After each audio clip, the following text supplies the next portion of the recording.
Hundreds of votes across the country have already been cast, and millions more will be tomorrow. Many are focusing on the presidential election, but here in Ohio, the U.S. Senate race between Sherrod Brown and Bernie Moreno has also captured national attention. Most of the polling is showing a really tight race with neither candidate over 50%. What that means is that there could be some late deciders that will impact who ultimately prevails in Ohio.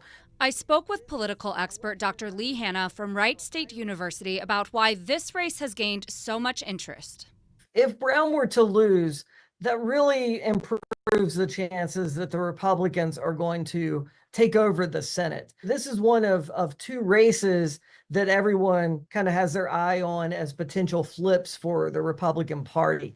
And that partly explains why all the money is here. And both candidates have been spending a lot of money on their campaigns. Ad Impact, a company that tracks ads on TV, digital, and streaming devices, says Ohio's Senate race is the most expensive non-presidential contest in history.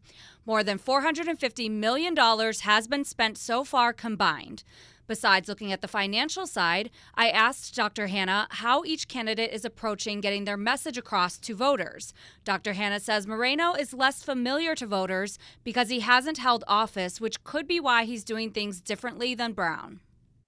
One thing that I have noticed is he wants to nationalize this campaign. He wants to associate himself with Donald Trump. And meanwhile, if you look at Sherrod Brown, both through his ads and his strategy, it has been more of an approach to communicate what he's done for the state and in some ways to distance himself from the National Democratic Party. Dr. Hanna also spoke to me about each candidate's stance on issues that could sway voters. I'll have more of this analysis on Dayton247now.com. We'll be bringing you election results live tomorrow here on air and online. The U.S. Senate could also be impacted if J.D. Vance wins the vice presidential bid. Ohio will be in a unique situation if Vance becomes the vice president because that would vacate the other Ohio Senate seat. In that case, Dr. Hanna says Governor Mike DeWine would appoint someone to fill that seat, but only until the next midterm election in 2026. Vance's official term isn't up until 2028. Dr. Hanna says Governor DeWine may have a lot to consider if he has to make that decision. One thing I think to consider with Mike DeWine is it would be embarrassing to pick someone that in 2 years couldn't be reelected, let alone couldn't maybe win the primary.